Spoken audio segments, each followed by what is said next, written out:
तेजस्वी यादव का हेलीकॉप्टर खराब था। तेजस्वी यादव की तबीयत भी खराब थी और इस वजह से वो मुंगेर नहीं पहुंच पाए। लेकिन बिना पहुंचे ही वो बीजेपी, नरेंद्र मोदी और अमित शाह की हालत खराब कर दिए। नमस्कार, मैं हूं रजत और आप देख रहे हैं जनता जंक्शन। एक बार फिर से हम आपको लिए चलते हैं मुंगेर लोकसभा में, जहां तेजस्वी का सभा होने वाला था। तेजस्वी वहां पे अपनी चुनावी रैली को संबोधित करने वाले थे, लेकिन तबीयत खराब होने की वजह से हेलीकॉप्टर भी खराब था और इस वजह से वो मुंगेर नहीं पहुंच पाए। लेकिन फिर भी उन्होंने कुछ ऐसा कर दिया, कुछ इस तरीके से वहां का चुनावी माहौल बना दिया कि वहां पे बीजेपी और साथ ही साथ नरेंद्र मोदी और अमित शाह की हालत खराब हो गई। मैं आपको बता दूं, वहां पे वो पहुंच नहीं पाए क्योंकि उनकी तबीयत खराब थी और उनके बदले में वहां वीआईपी प्रमुख मुकेश सहनी पहुंचे। पहले तो मुकेश सहनी जम के बरसे बीजेपी और भाजपा के ऊपर, और उसके बाद उन्होंने कहा कि नेता प्रतिपक्ष तेजस्वी यादव इसलिए नहीं पहुंच पाए क्योंकि उनकी तबीयत भी खराब है, उनका हेलीकॉप्टर भी खराब है। लेकिन मैं आपको उनसे फोन पे बात करवा देता हूं।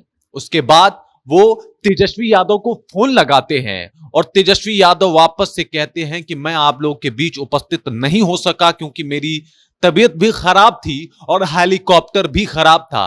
लेकिन मैं यहां से ही सारे नेताओं का अभिवादन करता हूं। और उसके बाद जनता का भी उन्होंने अभिवादन करना शुरू किया। जनता को एक एक करके बताया कि उन्होंने क्या काम करे हैं, किस तरीके का उनका कार्यकाल रहा है, और उसके बाद जमकर अमित शाह और नरेंद्र मोदी के ऊपर निशाना भी साधा कि यह सरकार महंगाई की सरकार है, यह सरकार बेरोजगारी की सरकार है। बात यहां तक आपको सिर्फ चुनावी लग रहा होगा, लेकिन मैं बात उस जज्बे की अब करने वाला हूं जो तेजस्वी यादव दिखा रहे हैं। अब तक 107 से 8 वो जन रैलियां कर चुके हैं, लोगों को संबोधित कर चुके हैं, कई सभाओं में जा चुके हैं। लगभग 107 सभाएं उन्होंने अब तक कर ली है इस चुनावी मौसम में। लेकिन उसके बाद उनका तबीयत बिगड़ जाता है और वो पेन किलर खा के जैसे तैसे वो सभाओं को करते हैं, लोगों तक पहुंचते हैं और वो एक स्टेटमेंट भी लिखते हैं कि मेरा दर्द आपके दर्द के आगे कुछ भी नहीं है, मेरा दर्द आपके दर्द से बहुत कम है। इस वजह से मैं ये हमेशा प्रयास कर रहा हूं कि आपके दर्द को कैसे दूर किया जाए। इसीलिए मैं हर एक संभव कोशिश कर रहा हूं जिससे मैं आप लोगों के बीच, आप लोगों के समक्ष पहुंच सकूं। और वही कोशिश करते हुए वो दिखाई भी दिए। वो फोन पे लगातार जनता को संबोधित किए, लगातार लोगों से अपीलें की, गुजारिश भी किया कि आप लोग इस बार अशोक महतो की धर्मपत्नी को सपोर्ट करें, यहां से वोट करें। आपको मालूम होगा, एक तरफ वहां से अशोक महतो की धर्मपत्नी चुनाव लड़ रही हैं, तो दूसरी तरफ से वहां से चुनाव लड़ रहे हैं जेडीयू के बहुत कद्दावर नेता लल्लन सिंह। और लल्लन सिंह के खिलाफ वोट मांगने के लिए वहां पे वीआईपी प्रमुख मुकेश सहनी भी पहुंचे थे। मुकेश सहनी भी जम के बरसे और उन्होंने कहा कि ये दो गुजरातियों से बिहारी हारने वाला नहीं है, ये दो गुजरातियों को हम गुजरात भेज देंगे और यहां पे अपने आप को साबित करेंगे। वो भी काफी बरसे और कहीं ना कहीं अशोक महतो के लिए माहौल बनाते हुए नजर आए मुकेश सहनी।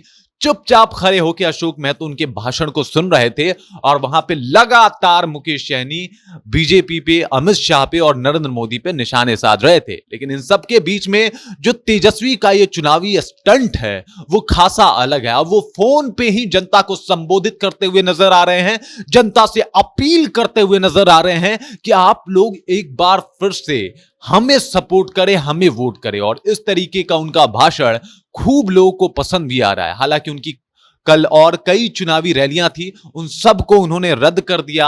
आपको यह भी ज्ञात होगा कि उनके कमर का ट्रीटमेंट जो है वो लगातार चल रहा है।